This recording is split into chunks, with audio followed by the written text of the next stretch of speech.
여러분 안녕하십니까? 부족한 사람을 불러주셔서 제가 견학차 왔습니다. 우리 박 원장님은 한 20여 년 전에 평화의 동산에서 우리 학교를 시작을 했는데 그때 평화의 동산 아마 총무님으로 수고하셨어요. 옆에서 보면서 몸을 사리지 않고 굳은 일, 흐린 일 그렇게 봉사하시는 걸 보면서 많은 감동을 받게 되었습니다. 그 후로 떨어진 지가 꽤 많은 시간이 흘러서 얼마 후에 이 전라도 어디쯤 사신다고 하는 소식을 듣고 상당히 인편으로 여러 좋은 사업들을 하시고 그런 소식을 간간 듣습니다. 그런데 뜻밖의 이렇게 오게 되어서 제가 여러분에게 무슨 특별한 말씀을 드릴 게 없고요. 이 안식일에 함께 말씀 자체가 우리에게 피차 은혜가 되고 성령께서 이 안식일에 임재해 주시고 말씀해 주시고 역사해 주시고 은혜 주시기를 기도하는 마음으로 이 자리에 섰습니다. 지금 시대가 시대이기 때문에 제가 몇 가지 한두 가지를 생각하고 왔는데요. 부흥과 개혁에 대해서 함께 말씀을 나눌까 합니다. 여러분이 연합회가 지금 추진하고 있는 2015 프로젝트 잘 아시죠? 지난 안식일에 헌금까지 다 이렇게 전국적으로 하고, 그 첫 번 시작할 때 참여를 하게 돼서 몇 번 참여를 했습니다. 한국교회 영적인 형편이 이 상태로 그냥 가면 일본 연합회하고 비슷하게 되지 않을까 하는 그런 우려를 하셔서 연합회장님께서 이런 100억이라고 하는 거대한 목표를 설정을 하시고 지난 안식일에 전국적으로 아마 교회가 다 헌금을 했을 줄 믿습니다. 청소년 파트, 유년 파트, 개신교 파트, 부흥회 파트별로 나누어서 여러 차례 모임을 가졌습니다. 아무쪼록 이번 기회를 통하여 이 마지막 남은 교회가 성령의 귀하신 역사로 놀라운 부흥을 체험하여 우리가 그렇게 기다리고 바라던 늦은비의 시대가 앞당겨지기를 간절히 소망합니다. 아멘. 그런데 어떻게 된 게 찬미소리가 학생들보다 더 우렁찹니까? 아주 찬미소리가 얼마나 참 우렁찬지 아주 참 감동이 됩니다. 우리 젊은 학생들이 부르는 소리보다 더 아주 크고 힘차고 참 좋네요. 베드로후서 3장을 좀 보시겠습니다. 베드로후서 3장 10절로 14절까지 제가 읽어보겠습니다.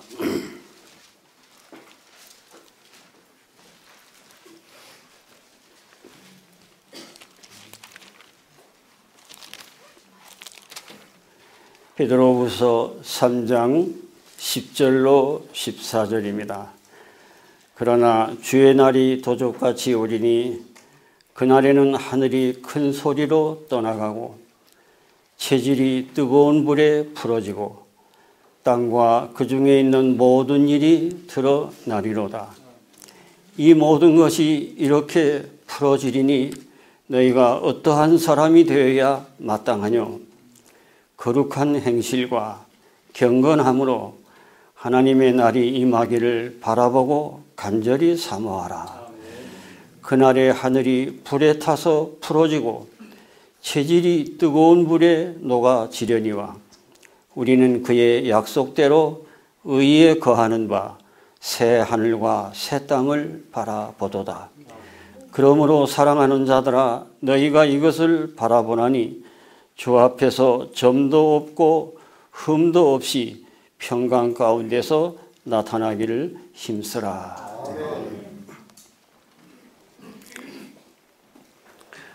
아시는 대로 현대 종교는 사도시대 당시와 핍박시대 당시에 특별한 무리들로 구성되어 있지 않습니다. 진정한 개혁 정신을 가졌던 선각자들이 잠들자 그 후계자들이 사업을 새로운 형태의 것으로 바꾸어버렸다. 그렇게 말씀을 하십니다. 저는 고향이 이북입니다. 6.25 때 피난을 나오게 되었습니다. 저지난 안식일에 탈북한 한 여성도님이 우리 교회에 오셔서 2번이나 북한에 체포를 돼서 감방 생활을 하다가 탈출한 그 간증을 통하여 참 큰 은혜를 받았습니다. 제가 6.25 때 여기 나오지 못했으면 예수님이 누군지 몰랐을 것입니다. 그 당시에 우리 큰 사촌 형님이 이미 노동당 당원이셨고 고위 공직에 있었기 때문에 우리 큰아버지, 작은아버지 두 분이 평양으로 같이 가자고 이렇게 그랬어요. 근데 우리 큰애삼촌이 전적 이적 사상입니다. 그분이 왜 그런 말씀을 그때 하셨는지요. 지금 생각하면 성령께서 저를 인도하신 것 같습니다. 석균아, 너는 서울 나가야 산다 그래요. 그분이 무슨 종교를 가진 분이 아닙니다. 그래서 우리 형님, 큰아버지, 작은아버지 다 이북으로 가는데 우리만 딱 떨어져서 있다가 남한으로 나오게 되었습니다. 제가 이야기를 왜 하냐면 제가 남한으로 나와서 예수님을 발견하고 특별히 안식일 교인이 된 거에 대해서 얼마나 감사한지 모릅니다. 감사한지 모릅니다. 제가 지금 무슨 이야기를 하려고 하느냐 하면 제가 1955년도에 침례를 받았습니다. 그때 신앙은 참 단순했습니다. 목사님들이, 장로님들이 가르치는 대로 따르려고 했고 순종하려고 했고 옛날 생각이 자꾸 납니다. 기독교는 현대 사조에 맞춰서 진보에 맞춰서 이렇게 타협하는 기독교가 아니고요. 옛날로 다시 돌아가는 것입니다. 회귀하는 것입니다. 그게 에레미야 6장 16절입니다. 너희는 길에 서서 보며 옛적 길 곧 선한 길이 어디인지 알아보고 그리로 행하라. 그리하면 너희 심령이 평안함을 얻으리라고 말씀을 하셨습니다. 지금이야말로 옛날 그 단순했던 초대교회 순교자 시대에 그렇게 목숨 내놓고 믿던 그런 신앙, 뜨거운 신앙이 이번 기회에 우리 교회가 체험하게 되기를 간절히 소망합니다. 여기 증언에 이런 말씀이 있습니다. 우리들 가운데 있어야 할 참된 경건에 대한 부흥은 우리의 모든 필요 중에서도 가장 심각하고 가장 긴급한 것이라고 이야기를 하고 있습니다. 이러한 신앙 부흥을 일으키는 것이 우리의 첫째 사업이 되어야 한다.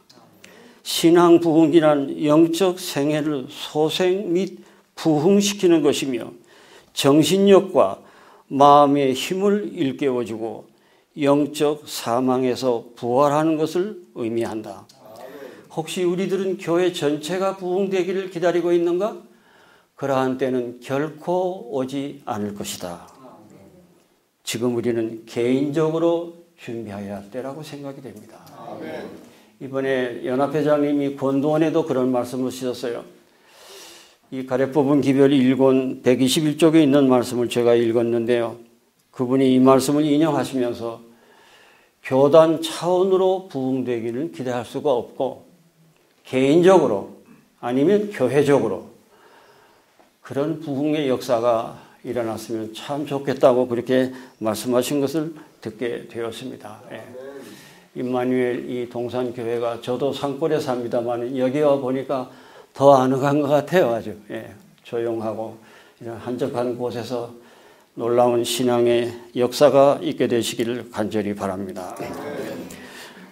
경건은 종교의 생명이라고 말씀하십니다. 그걸 성경의 디모데전서 4장 8절에 보면 경건은 영원한 생명을 약속해 주는 걸로 그렇게 이야기를 하고 있습니다. 경건, 곧 하나님과 같은 성격을 가지는 것이 우리가 표준하는 목표이라고 이야기를 합니다. 시편 4장 3절에 여호와께서는 자기를 위하여 경건한 자를 택하신 자고 말씀을 하십니다. 시편 12장 1절에는 여호와여 도우소서 경건한 자가 끊어지며 충실한 자가 인생 중에서 없어지도소이다. 그렇게 탄식을 하고 있습니다. 경건의 능력은 많은 교회에서 거의 떠나갔다. 경건의 모양은 아무도 구원하지 못할 것이다. 모든 사람은 깊고 사한 경험을 체험해야 할 것이다. 이것만이 우리 앞에 있는 고난의 때에 우리를 구원할 것이다.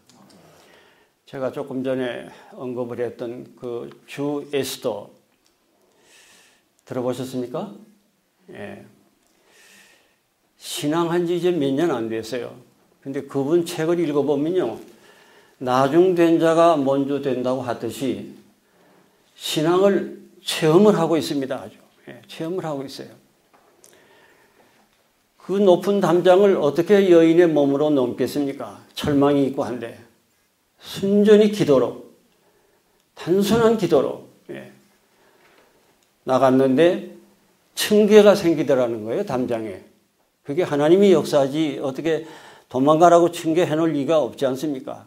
근데 고압선이 흐르는데 만져보니까 전기가 안 흐르고 그렇게 도망을 해서 나오고 이분이 걸음마다 기도, 걸음마다 응답. 한 번은 산에서 내려와서 이렇게 도망강을 향해서 이제 중국 땅을 넘으려고 이렇게 하는데 여기로 말하면 경찰이 이미 포위망이 자기를 붙들려고 하는 포위망이 자꾸 좁혀 들어오는 것입니다. 지나가는 행인마다 거기는 공민증이라고 그러거든요. 다 검사를 하더래요. 산으로 올라가자니 할 것 같고 뭐라고 기도했냐면 하나님 제가 저 공안 앞으로 지나갈 때 저분이 고개를 딴 데로 돌리게 좀 역사해 주십시오. 그걸 믿고 그냥 지나갔어요. 앞에 가는 사람도 증명을 검사했는데 그냥 기도를 믿고 갔는데 앞에 간 사람 검사가 끝나더니 엉뚱한 딴 데로 돌아보자는 거예요. 그렇게 응답을 받은 게 수도 없습니다. 수도 없습니다. 그래서 신앙을 우리가 이 머리로 하는 게 아니고 가슴으로 시편 34장 8절에 있는 말씀과 같이 너희는 여호와의 선하심을 맛보아하려고 하는 그런 체험적인 신앙이 오늘 우리에게 필요하다고 생각이 됩니다. 그게 요한복음 17장 3절입니다. 영생은 유일하신 참 하나님과 그의 보내신 예수 그리스도를 안다고 할 때 그것은 직감적으로 아는 것을 의미하는 게 아니고 경험과 체험을 통해서 아는 것입니다. 그런 체험을 할 때 우리가 이렇게 높은 표준을 향하여 주님의 은혜를 받는다고 생각이 됩니다. 디모데후서 3장 5절입니다. 경건의 모양은 있으나 경건의 능력은 부인하는 자니 이 같은 자들에게서 내가 돌아서라. 경건한 믿음과 원칙의 질들이 떨어졌고 세속적 풍습과 행습으로 뒤범벅이 되어버렸으므로 더럽혀지지 않고 깨끗한 신앙인을 만나보기가 힘든 시대에 살고 있다.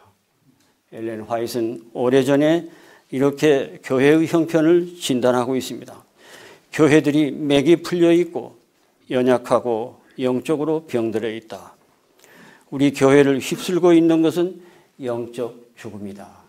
이것은 사단에게서 왔다고 이야기를 합니다. 현재 우리 교회를 구성하고 있는 대다수가 죄악으로 인하여 죽은 상태에 놓여 있고 그 그들은 돌쪽 위에 달린 문짝같이 왔다 갔다 하고 있다고 이렇게 표현을 하고 있습니다. 교회가 혼수 상태에서 깨어나 세상의 정신을 떨쳐버리지 아니하면 영혼이 잃어버렸다는 것을 너무 늦게 깨닫고 단식할 것이다 그랬습니다. 이런 역사가 우리 교회에 반복되지 않게 되기를 간절히 소망합니다. 세속적 무감각 속에 굳어 있다고 이렇게 이야기를 하고 있습니다.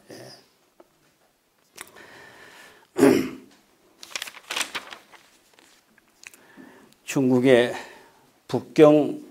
북경대학교에 조선족 교수님이 계십니다. 그분이 미국 장로교회 초청을 받아서 신앙 부흥회를 갔습니다. 한 주일 동안 말씀을 전하고 마치는 시간에 설교가 끝났는데 재미 장로교인 한국 분들이죠. 교수님, 중국의 복음화를 위하여 무엇이 필요하십니까? 달러가 필요하십니까? 시청각 교재가 필요하십니까? 컴퓨터가 필요하십니까? 무엇이든지 요구하십시오. 드리겠습니다. 이 요청을 받고 이 교수님이 아주 따가운 말을 한마디 남기셨어요. 제가 서방 세계에 와보니 복음이 필요한 나라는 중국이 아니라 미국이라고 이야기를 했습니다. 지금 서구 사회가 청년들도 그렇지만은 교회가 지금 자꾸 비어가고 있습니다. 비어가고 있습니다.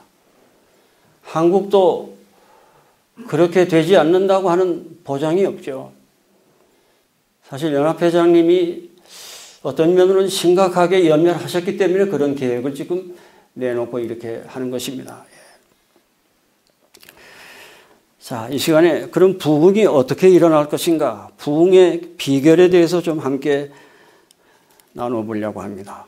나는 계시를 통하여 여러 곳에서 큰 부흥이 활발하게 진행되는 것을 보고 있다 그랬습니다.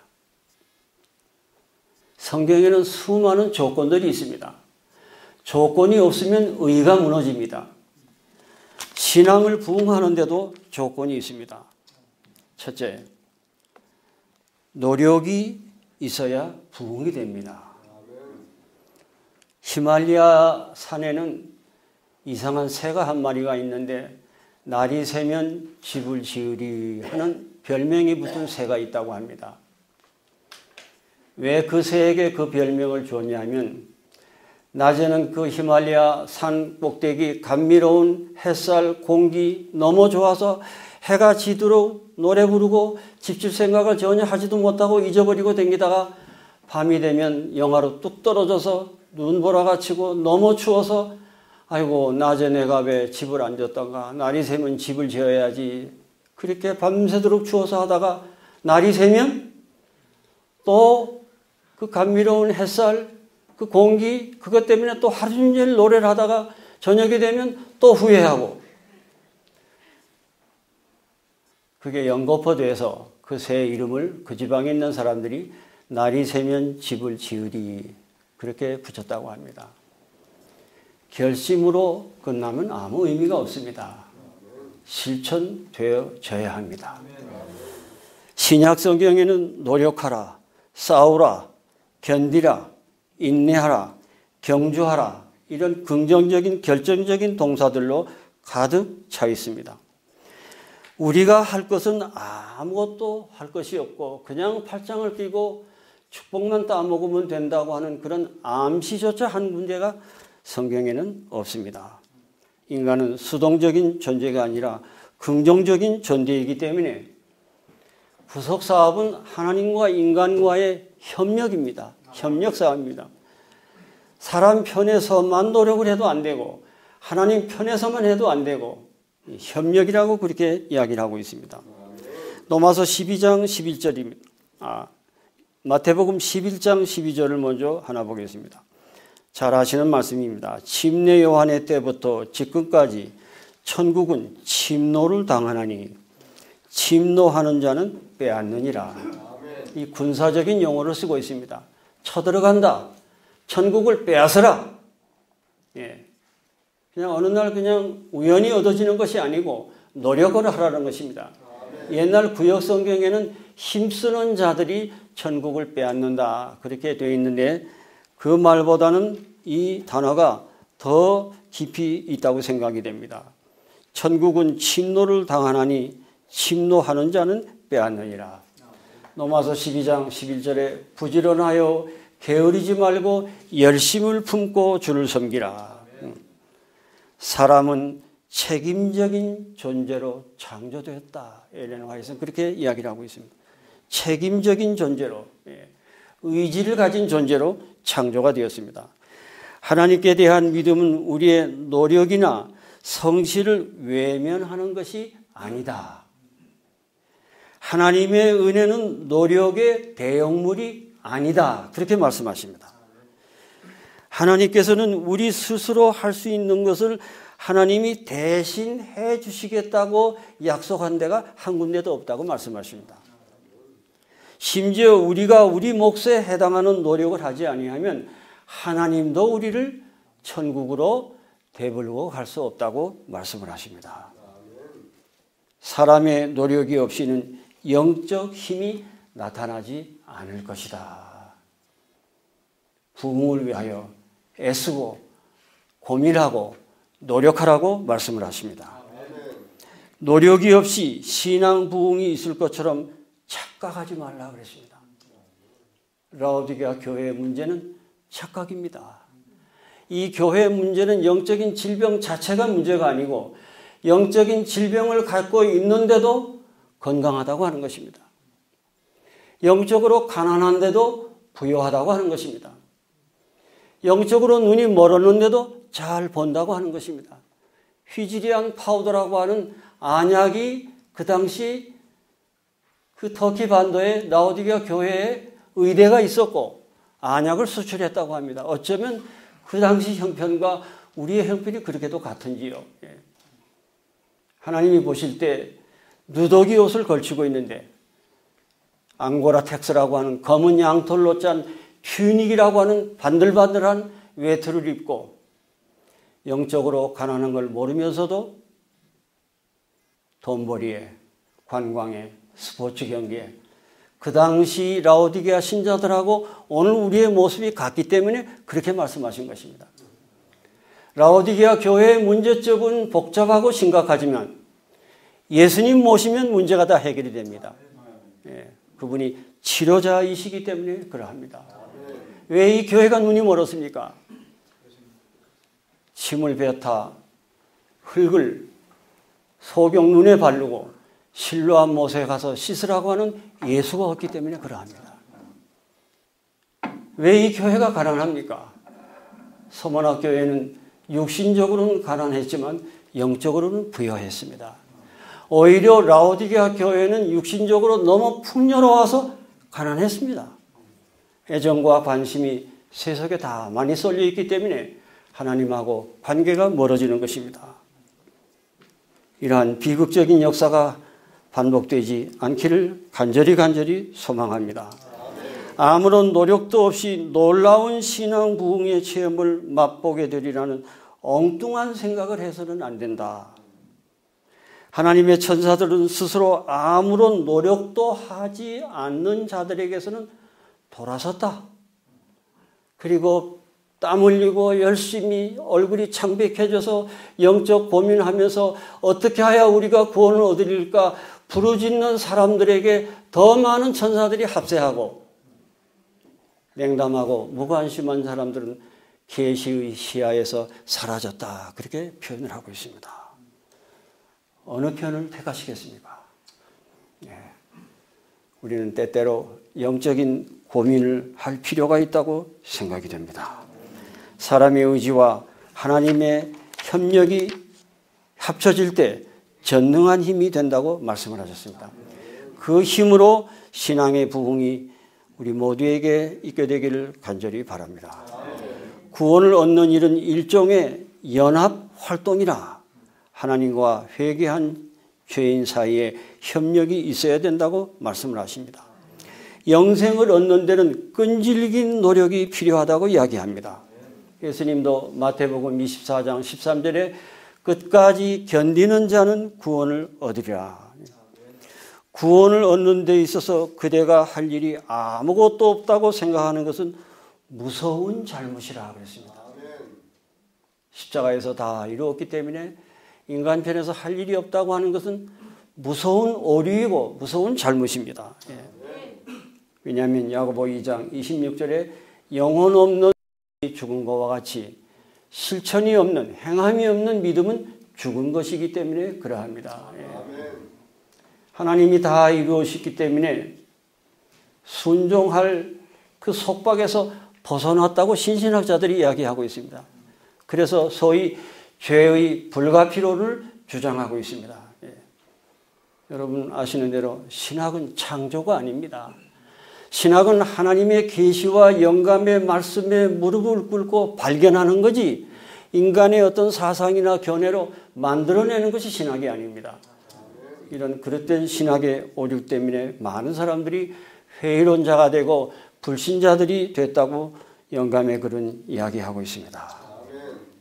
부흥을 갖고 오기 위하여 저 자신부터 온 힘을 다하여 노력하게 되기를 간절히 소망합니다. 두 번째는 말씀에 눈을 뜨는 것이 부흥의 기초라고 이야기를 합니다. 역사를 살펴보면 영적인 부흥이 일어날 때에는 말씀을 열심히 읽고 연구할 때라고 이야기를 합니다. 성경 말씀은 사람의 말과는 달라서 그 말씀 자체가 창조의 능력이 있습니다. 그게 시편 33장 6절 9절입니다. 그게 히브리 4장 12절입니다. 하나님의 말씀은 활물입니다. 살아 움직이는 하나님의 말씀은 살았고 영적 활력을 주는 그런 창조의 능력이 있습니다. 시편 29장 4절에 보면 여호와의 말씀에 힘이 있다고 말씀을 하십니다. 그래서 창세기의 1장의 창조는 말씀에 의한 즉각적인 창조입니다. 근데 이걸 어떤 신학자들은 창세기 1장에 저녁이 되며 아침이 되니 이걸 천년으로 계산을 하는 학자가 있는가 하면 7천년으로 계산을 합니다. 그리고 6, 7이 42, 4만 2천년 동안 걸려서 천지 만물이 창조되었기 때문에 안식일의 의미가 없어지는 것입니다. 말씀에 의한 즉각적인 창조가 우리 삶 속에서 역사가 이루어질 때 신앙의 부흥이 일어난다고 말씀을 하십니다. 우리의 신체가 어떤 음식을 먹느냐에 따라서 우리의 몸이 구성되듯이 우리의 영적인 힘도 부흥도 말씀을 통하여 소생하는 말씀을 통하여 부흥이 된다고 이야기를 하고 있습니다. 시편 119장 25절입니다. 내 영혼이 진리에 붙어 싸우니 주의 말씀대로 나를 소성케 하옵소서. 창조의 말씀으로 내 시들어진 신앙을 다시 회복시켜 달라고 이야기를 하고 있습니다. 예수님이 요한복음 6장 63절에 살리는 것은 영이니 육은 무익하니라. 내가 너희에게 이르는 말씀이 영이요 생명이라고 말씀하셨습니다.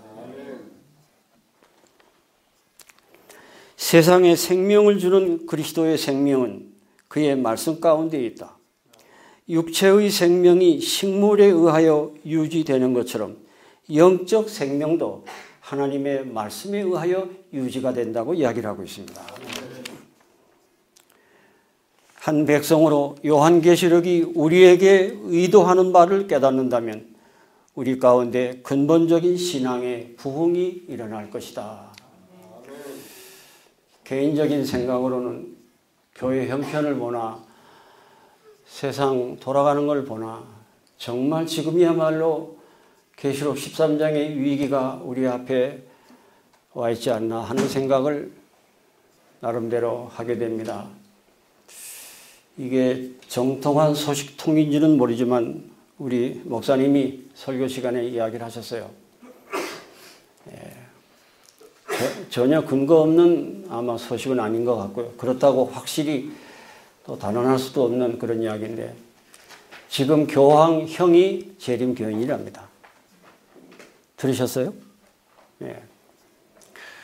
그래 동생이 교황 이렇게 추대되자 형이 예언의 다 갖다 주고 교리 설명하고 절대 일요일 전명 내리면 안 된다. 그렇게 권면을 했답니다. 형의 소리를 듣고 나는 일요일 전명을 내릴 거다. 그렇게 답변을 했다고 그래요. 예.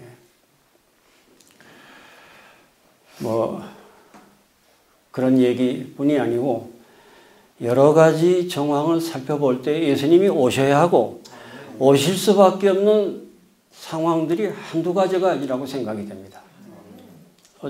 그저께 재림신문에는 뭐이 났냐면 앞으로 10년 안에 물전쟁이 일어난답니다. 식량전쟁이 일어난답니다. 지금 물이 지금 딸리고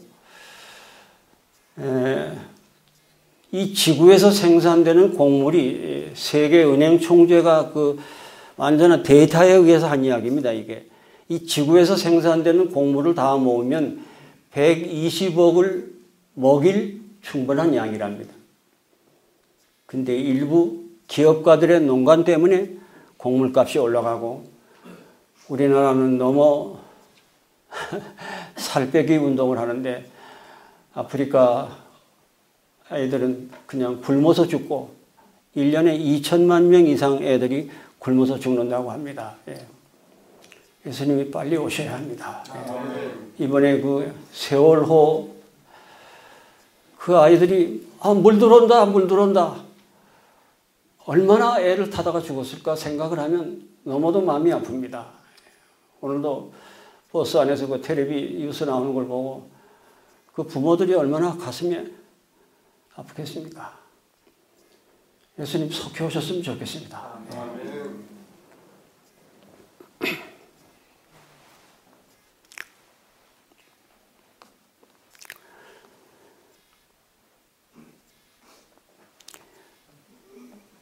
여기 초기문집 49쪽에 보면 현대 진리의 부족으로 가련한 영혼들이 죽어가고 있다 그랬습니다.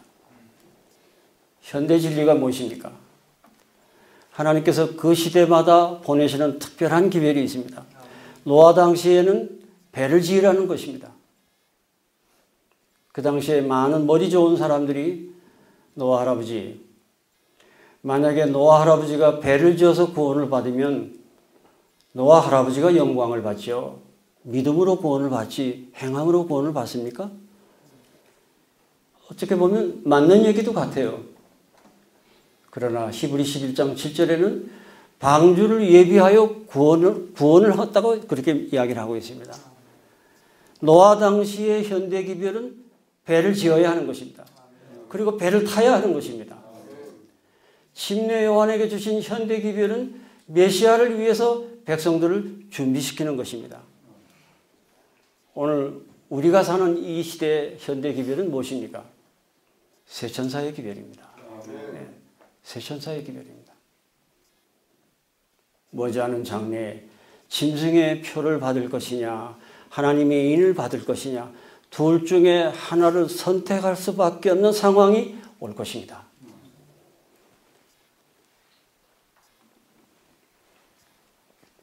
그리스도인이 세속적 감화에 물들지 않게 자신을 지킬 수 있는 유일한 방법은 성경을 연구하여 하나님의 말씀을 문자적으로 순종해야 된다 그랬습니다. 4년 전에 타임지에 난 기사라고 합니다. 개신교 신학자들이 모여서 칠판에다가 성경 재판이라고 하는 타이틀을 써놓고 현대인들에게 성경의 이적 기사를 그냥 가르쳐야 하느냐 합리적으로 성경을 해석해야 하느냐 3시간 반 난상 토론을 한 다음에 무기명 투표를 했다고 하는 것입니다. 3분의 2가 성경을 합리주의로 해석을 해야 된다. 어떻게 죽은 사람이 살아나느냐? 어떻게 예수님이 물 위로 걸어가셨느냐? 어떻게 보리떡 5개로 5,000명을 먹이느냐? 그 현대인들이 어떻게 이해하느냐? 그걸 합리적으로 해석을 해야 된다. 심지어는 제퍼슨이라고 하는 학자는 아예 그런 이적 기사를 다 뽑아버린 논문을 써서 어떤 나라에는 그런 성경이 지금 나와 당길 정도입니다. 지금 영감과 계시가 노골적으로 불신하고 부인되는 시대에 살고 있습니다. 사단이 이 성경을 기록할 당시에는 필요한 말씀이었을지 모르지만 현대인들에게는 아무 무용지물이기 때문에 버려야 한다고 하는 그런 불신 사상을 마지막에 많이 퍼치겠다고 말씀을 하셨습니다. 그래서 증언에 보면 대쟁도 599쪽에 보면 성경을 해석하는 원칙을 이렇게 말씀하셨습니다. 그대가 성경을 읽다가 비유나 상징으로 말씀하신 것을 빼놓고는 단어나 언어, 문장을 그대로 믿어야 합니다. 보리떡 5개로 5,000명이 아니라 5만 명을 먹여도 그분이 하나님이기 때문에 하시는 것입니다. 공법을 단축시킨 것뿐입니다. 그분이 하나님이기 때문에 물 위를 걸어가셨습니다. 지금 이런 시대에 우리가 살고 있습니다. 비유나 상징으로 말씀, 교회 증언 5권 171쪽에 보면 성경을 문자 그대로 순종해야 된다 그랬습니다. 지금은 오직 성경, 오직 예언의 신에서 신학과 신앙의 골격을 안 잡으면 빗나가기 쉬운 시대에 살고 있다고 생각이 됩니다. 성경 말씀을 철저히 연구함으로 하나님의 요구를 깨닫고 죄를 버리려고 노력할 때 신앙의 부흥이 일어날 것이다 그랬습니다. 다음 말씀 읽겠습니다. 교회 증언 5권 717페이지 120쪽에 있는 말씀입니다. 남자와 여자, 젊은이와 어린이들을 막론한 모든 신자들의 정신과 마음에 성경을 상고하라는 그리스도의 명령을 촉구할 절박한 필요가 있다 그랬습니다. 성경을 상고하라는 명령을 촉구할 절박한 필요가 있다. 그대들의 성경을 이전에 결코 연구한 적이 없었던 것처럼 연구하라. 그대들이 신앙생에 있어서 지금보다 훨씬 고상하고 거룩한 상태에 이르지 아니하면 그대들은 재림을 위하여 준비되지 못한 것이다. 오늘의 은밀한 기도와 성경 연구를 등한히 하면 내일에는 양심의 소리가 그만큼 미약해져서 오랜 신앙의 태만이 우리에게 있게 될 것입니다. 말씀을 통하여 신앙의 부흥이 일어나야 할 것입니다. 세 번째, 율법이 회복될 때 신앙의 부흥이 일어난다고 말씀하십니다. 여러분 아시는 대로 6천년 동안의 선악간의 싸움의 이슈는 무엇에 대한 싸움입니까? 율법에 대한 싸움입니다. 그게 대쟁도 582페이지죠. 시대소망 763페이지. 자기만을 위해서 사는 사람이 없는 율법의 사랑 그 법을 실효했다고 말합니다. 루스벨은 자기만을 위해서 살기로 결심했다고 합니다. 그래서 죄가 없는 우주 건밀에 왜 하나님이 율법을 가지고 다스리느냐? 율법에 문제가 있다. 이것을 변경하든지 폐하든지 아니면 천사들은 일반 피조물보다 훨씬 징이 높게 창조가 됐기 때문에 율법을 변경하든지 폐하든지 하면 지금보다 훨씬 영광스럽게 되고 훨씬 행복하게 될 것이다. 그래서 율법을 제정한 하나님의 보좌를 뒤집어 엎으려고 그랬습니다. 그 싸움은 이 지상으로 내려 쫓겨도 아직도 그칠 줄 없습니다. 그게 시대의 소망 763페이지에 오리와 진리와의 마지막 싸움은 율법에 대한 싸움입니다. 머지않은 장래에 일요일을 지킬 것이냐 토요일을 지킬 것이냐 둘 중에 하나를 선택할 수밖에 없는 그런 위기가 우리 앞에 올 것입니다. 그때 두 무리로 갈라질 것입니다. 그때의 끝이 올 것입니다. 구속사업은 율법 문제로 시작이 돼서 율법 문제로 마치게 되어 있습니다. 그게 교회 증언 7권 141쪽에 일요일 시험령은 사단의 마지막 드라마이고 그것이 끝입니다. 그게 바로 시편 119편 126절에 저희가 주의 율법을 폐했사오니 지금은 여호와께서 일하실 때니이다. 그때는 하나님께서 직접 일어나셔서 율법의 수호자인 남은 자손들을 보호하실 것이고 우리를 그 환난에서 구원해 내시고 하나님의 율법을 높이 들겠다고 말씀하셨습니다.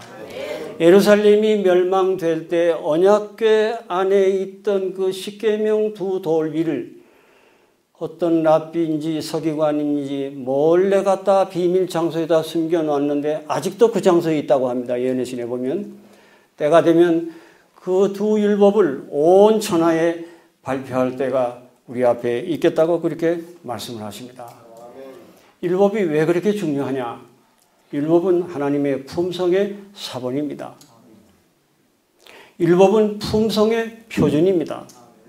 그것은 하나님의 하늘나라에 가서 살 사람들이 어떤 사람들이어야 되느냐 하는 것을 오해가 없도록 하기 위해서 율법을 주셨다고 말씀하십니다. 율법은 심판의 표준입니다. 그게 야고보 2장 12절입니다. 예. 율법은 하늘과 땅에 있는 하나님의 정부의 기초입니다. 예. 율법은 영원합니다. 인간이 타락한 후에 율법 가운데 한 조항도 폐할 것이 없고 변경할 것이 없습니다. 그런데 마귀는 십자가의 은혜가 율법을 지킬 속박에서 해방시켰다고 하는 거짓말을 기독교 안에 다 퍼뜨려 놨습니다. 십자가로 율법이 피했다고요. 십자가는 하나님의 사랑과 공의가 입맞춘 장소입니다. 결코 죄와 타협이 없이 마지막 피 한 방울까지 흘리신 그 시편 85장 10절이 그게 바로 십자가의 의미입니다. 만약에 율법을 변경할 수 있다면 예수님이 돌아가실 필요가 없습니다. 율법을 피한다는 것은 하나님의 보좌를 피하는 것과 마찬가지라 그랬습니다. 율법을 피한다고 하는 것은 하나님 자신을 피하는 거나 마찬가지라고 말씀을 하셨습니다. 율법과 복음과의 관계는 무엇입니까? 율법은 뿌리이고 복음은 열매입니다. 그런데 사단은 이걸 자꾸 나눠 놓으려고 합니다. 예. 예수님 당시에는 의문의 율법을 높이고 예수를 못 믿게 만들어 놓고 현대에 와서는 예수를 높인다고 하는 구실하에 율법이 폐했다고 가르칩니다. 복음은 율법을 약화시키지 않고 오히려 율법을 높인다고 하는 사명을 가진 단체가 재림교회입니다. 근데 율법의 중심인 안식일을 의미가 자꾸 퇴색되어 가는 것 같아서 마음이 안타깝습니다.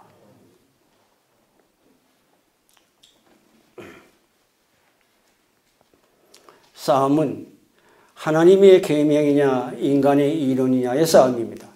인본주의 대 신본주의. 누구를 따를 것이냐. 그 최후의 싸움입니다. 성경의 기초를 둔 종교와 전통과 유전의 기초를 둔 종교와의 싸움입니다. 그 싸움에서 우리가 결과는 하나님께 맡기고 하나님 편에 우뚝 서기를 간절히 바랍니다. 저는 다니엘 3장 16절로 18절을 참 좋아합니다. 느부갓네살이 금신상을 세워놓고 온 공직자들에게 경배하라고 그랬죠. 세 청년이 우뚝 서 있습니다. 우상에게 절할 수 없으니까요. 왕이 일부러 그랬느냐. 한 번 더 기회를 줄 테니 절하라. 안 하면 불 속에 집어넣겠다. 그때 다니엘 세 친구가 얼마나 통쾌한 이야기를 했습니까? 우리는 이 일에 대하여 언급할 가치도 없습니다. 단호하게. 왕이 우리를 불 속에 집어넣으면 하나님이 우리를 건지실 겁니다. 건지지 않으실지라도 우리는 우상에게 절할 수 없습니다. 이런 사람들을 하나님이 돌보지 않겠습니까? 그 사건 때문에 그 포악한 느부갓네살이 회개했습니다. 회개했습니다.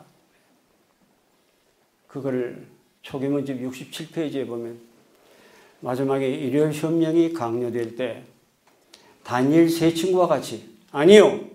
우리는 짐승의 가르침을 따르지 않을 것이요. 결심이 되어 있어야 된다고 말씀하십니다.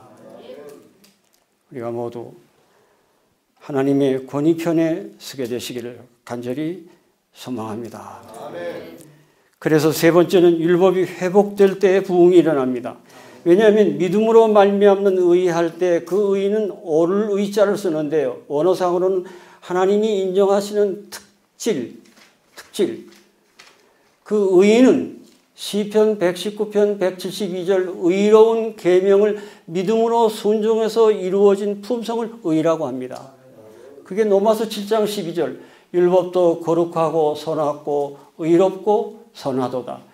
의로운 십계명을 우리 스스로는 지킬 수가 없지만 예수 그리스도를 믿는 믿음을 통하여 얻어진 하나님의 은혜와 능력을 힘입어서 그 거룩한 율법을 지켜서 이루어진 품성이 성경이 가르치는 성화라.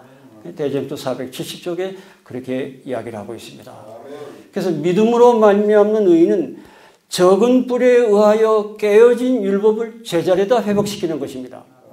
그런데 어떤 신학자들은 믿음으로 말미암는 의는 예수께서 십자가에서 다 이루었기 때문에 율법에 대한 올바른 개념을 갖지 못하고 오히려 율법을 폐했다느니 경시하느니 그렇게 잘못된 의를 전하고 있습니다. 로마서 2장 13절입니다. 하나님 앞에서는 율법을 몇 시까지입니까? 조금만 더 하겠습니다. 하나님 앞에서는 율법을 듣는 자가 의인이 아니요 오직 율법을 행하는 자라야 의롭다함을 받으리라. 성경 자체가 증언하고 있습니다. 시편 19장 7절입니다. 여호와의 율법은 완전하여 영혼을 소생케 합니다. 우리의 죽은 신앙을 다시 회복시킨다고 하는 것입니다. 믿음으로 말미암는 의의 계획은 율법을 본래의 위치로 되돌려 놓는 것이다. 하늘나라의 율법을 하늘에서나 세상에서 복종할 것을 조건으로 그리스도를 믿는 사람들을 의롭다고 여겨짐을 받을 것입니다. 하나님 앞에서 의롭다함을 받을 자는 율법을 행하는 자이다. 시간이 자꾸 가기 때문에 코테이션을 이리수로 말씀을 안 드리지만 거의 성경과 증언이 있는 말씀드립니다. 여기 이제 대전도 478쪽 하나님의 율법이 다시 정당한 위치를 회복할 때만 비로소 초대교회가 가졌던 믿음과 경건의 부흥이 일어날 것이다. 그러십니다. 그 다음에 계명을 순종하는 사람들이 아담이 타락하기 전에 살았던 죄 없는 상태에 이를 것이다. 성경에서 죄에 대한 유일한 정의는 죄는 사랑의 위대한 율법에 대하여 싸우려 드는 정신의 표현이다. 요한일서 3장 4절에 죄를 짓는 자마다 불법을 행하나니 죄를 짓는 자마다 불법을 행하나니 죄는 불법이다. 하나님의 계명을 어기는 게 죄입니다. 그런 율법이 폐했다고 하면 죄 가지고도 하늘나라에 간다고 하는 이야기입니다. 예, 이야기입니다. 왜냐하면 연애신의 가려 뽑은 기별 읽고 398페이지 보면 믿음으로 말미암는 의는 죄의 면허장이 아니다 그랬습니다. 예. 네 번째입니다. 회심이 우리 각 개인에게 있어야 신앙의 부흥이 일어난다고 말씀을 하십니다. 자복과 회개와 회심이 있어야 철저한 부흥이 일어날 것이다. 사도행전 2장 38절입니다. 베드로가 가로되 너희가 회개하여 각각 예수 그리스도의 이름으로 침례를 받고 죄 사함을 받으라. 그리하면 성령을 선물로 받으리라. 죄를 버리려고 노력할 때 신앙의 부흥이 일어날 것이다. 다시 무슨 설명이 필요가 없습니다. 그냥 말씀을 그냥 그대로 액면 그대로 받아들이면 축복이 될 것입니다. 죄에 대한 자복은 경건의 부흥을 얻는 조건이다 그랬습니다. 네.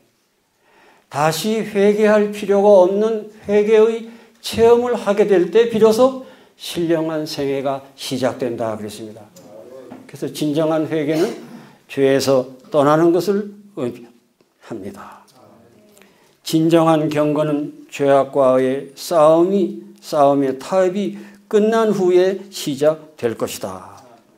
살전 2장 10절입니다. 우리가 너희 믿는 자들을 향하여 어떻게 거룩하고 옳고 흠이 없이 행한 것에 대하여 너희가 증인이요 하나님도 그러하시도다. 점과 흠이 없이 살라는 말이 무슨 뜻입니까? 알기 쉽게 말하면 어떻게 교인이 저러나 눈살 찌푸리는 언행을 하지 말라는 것입니다. 우리는 다 예수님을 시인하여야 할 하늘의 사신들이기 때문에 그러합니다. 마태복음 10장 32절에 보면 예수님이 나를 시인하는 자는 나도 내 아버지 앞에서 저를 시인할 것이요 나를 부인하는 자는 나도 아버지 앞에서 부인하겠다고 말씀하셨습니다. 우리가 예수의 거룩하고 경건하고 사랑스러운 모습을 우리 삶 속에서 재현될 때 그것이 예수를 시인하는 거라고 생각을 하는 것입니다. 4장 23절입니다. 평강의 하나님이 친히 너희로 온전히 거룩하게 하시고 너희 온 영과 혼과 몸이 우리 주 예수 그리스도 강림하실 때 흠없게 보존되기를 원하노라. 전인 회복을 이야기하고 있습니다. 야고보 1장 27절입니다. 하나님 아버지 앞에서 정결하고 더러움이 없는 경건은 고아와 과부를 환난 중에 돌아보고 자기를 지켜 세속에 물들지 아니하는 것이니라. 우리가 세상에 살지만 세상에 속해서는 안 됩니다. 그게 예수님이 요한복음 17장 16절에 내가 세상에 속하지 아니함 같이 저희도 세상에 속하지 아니하였습니다. 그렇게 기도를 하고 있습니다. 그게 바울이 고린도후서 6장 17절 18절에 주께서 말씀하시기를 바울이 말한 게 아니고 주께서 말씀하시기를 너희는 저희 중에 나와서 따로 있고 부정한 것을 만지지 말라. 그리하여야 하나님의 백성이 되리라. 전능하신 주님의 말씀이니라. 세상 사람처럼 먹고 세상 사람처럼 옷 입고 세상 사람처럼 놀고 그것은 아닙니다. 예. 세상에 살지만 세상에 속해서는 안 됩니다. 예. 독특한 백성으로 살 때 하나님이 너는 내 백성이다 그렇게 인을 지실 것입니다. 예.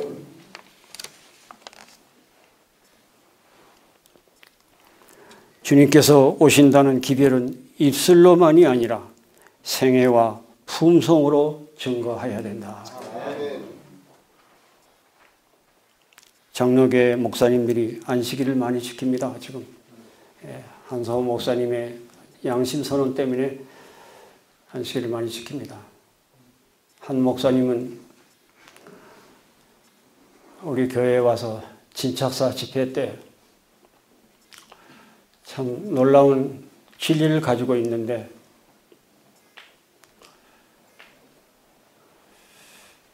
재림교회는 기도가 많이 필요하다 그런 말을 하셨습니다. 예. 제가 그런 말을 들을 때 참 하나님 앞에 참 얼마나 부끄러운 모습인가 하는 것을 깨닫게 되었습니다. 예.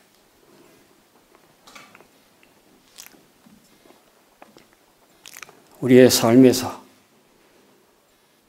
재림을 증거하는 삶이 되시기를 간절히 바랍니다. 예. 하나님께서는 순결과 성결 외에는 아무것도 받지 않으신다. 우리의 품성에 오점이나 결점이 없이 최선을 다해서 주님의 모습을 닮아야 할 것입니다. 고린도후서 7장 1절입니다. 그런즉 사랑하는 자들아 이 약속을 가진 우리가 하나님을 두려워하는 가운데서 거룩함을 온전히 이루어 영과 영의 온갖 더러운 곳에서 자신을 깨끗하게 하자. 예.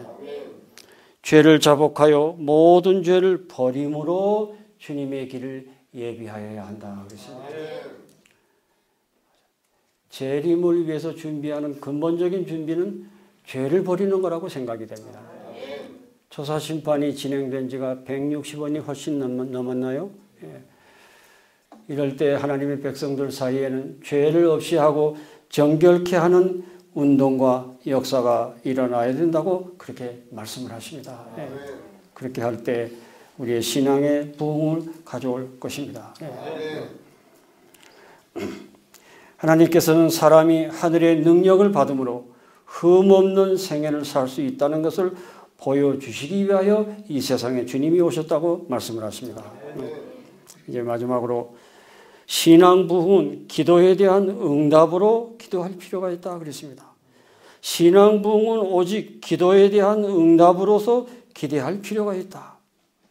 왜냐하면 말씀과 기도로 거룩해지기 때문에 그러합니다.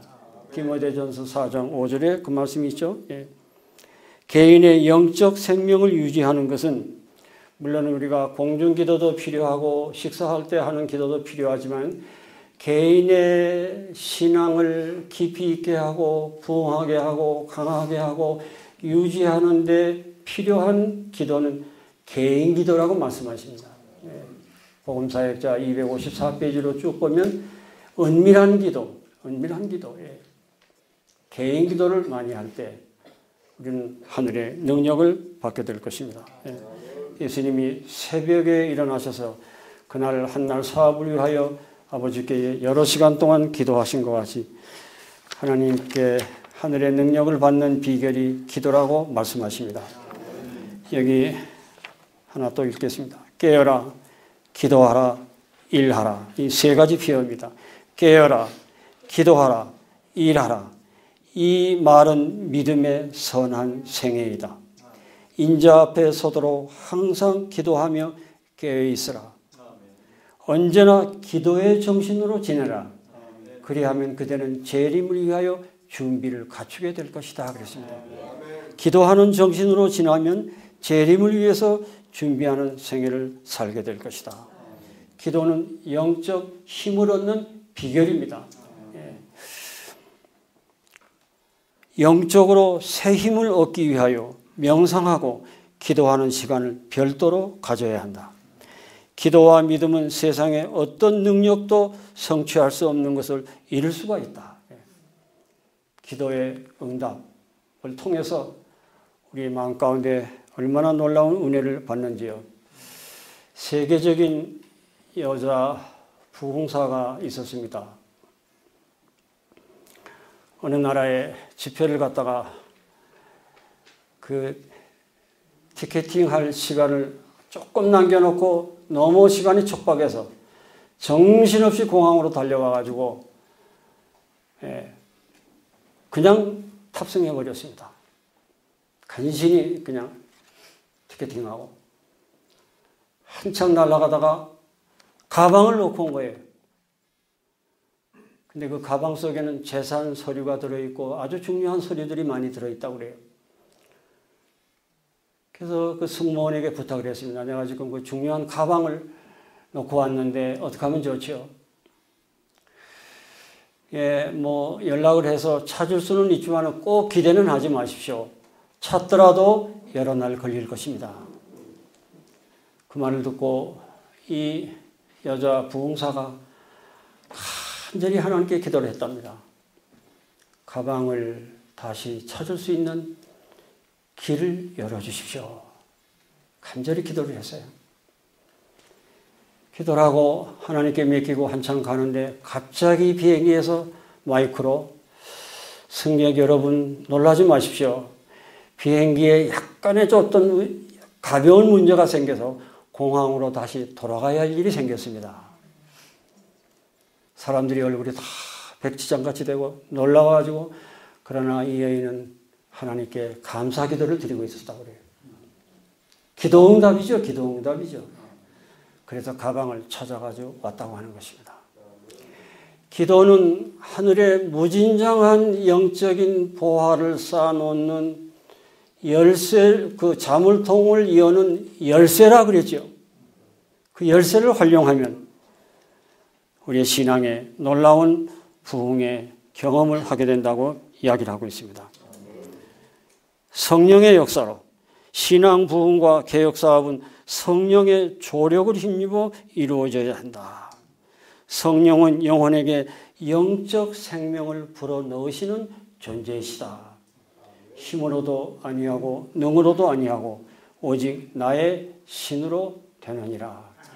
이 귀한 동산에 성령의 크신 역사가 주님 오시는 날까지 함께 하시기를 간절히 소망합니다. 오순절에 있었던 것과 같은 성령의 침례는 참된 신앙의 부흥을 일으켜 많은 이적 기사들이 행해질 것이다. 성령과 불로 너희에게 침례를 줄 것이요. 그런 불의 침례, 성령의 침례를 우리가 모두가 경험하여 신앙의 귀한 부흥을 체험하게 되기를 간절히 바랍니다. 마치겠습니다.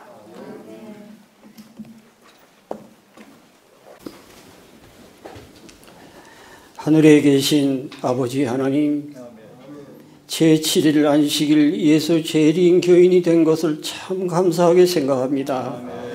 이 교회는 수많은 기독교 파 가운데 한 파가 아니라 마지막 막중한 사명을 가진 단체이오니 주여 이 교회를 영적으로 깨워주시옵소서. 부흥을 일으켜 주시옵소서. 그리하여 그렇게 우리가 고대하던 늦은 비를 속히 받고 이 사업 마치고 주의 재림을 앞당기는 놀라운 역사를 일으켜 주시옵소서. 예수님의 이름으로 간절히 기도합니다.